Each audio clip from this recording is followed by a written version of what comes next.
Workshop program is a partnership between World Vision and Sesame Workshop. The Workshop project uses child-centered and play-based approaches while teaching the learners on the desired healthy behaviors.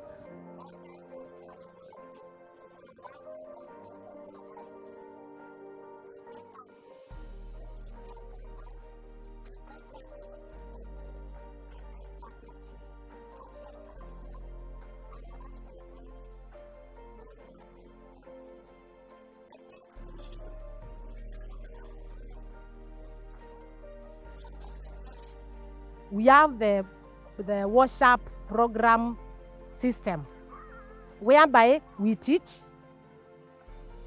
we pause, we project a video, we ask some questions, and the pupils are able to answer the questions. Therefore, we are able to know whether the pupils have understood or not.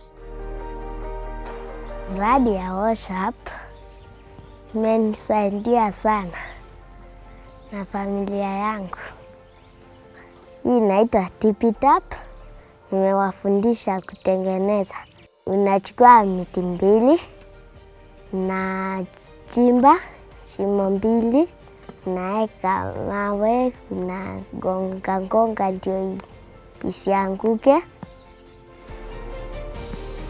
Unatafuta kibuyu, unachukua uzi, unachukua sabuni, unaweka hapo. Na nimetengeneza. Wale wajui mambo nitawafundisha. I want to thank World Vision for the things they have done to our school. Now we are able to drink safe water, wash our hands, use clean toilet. Thank you.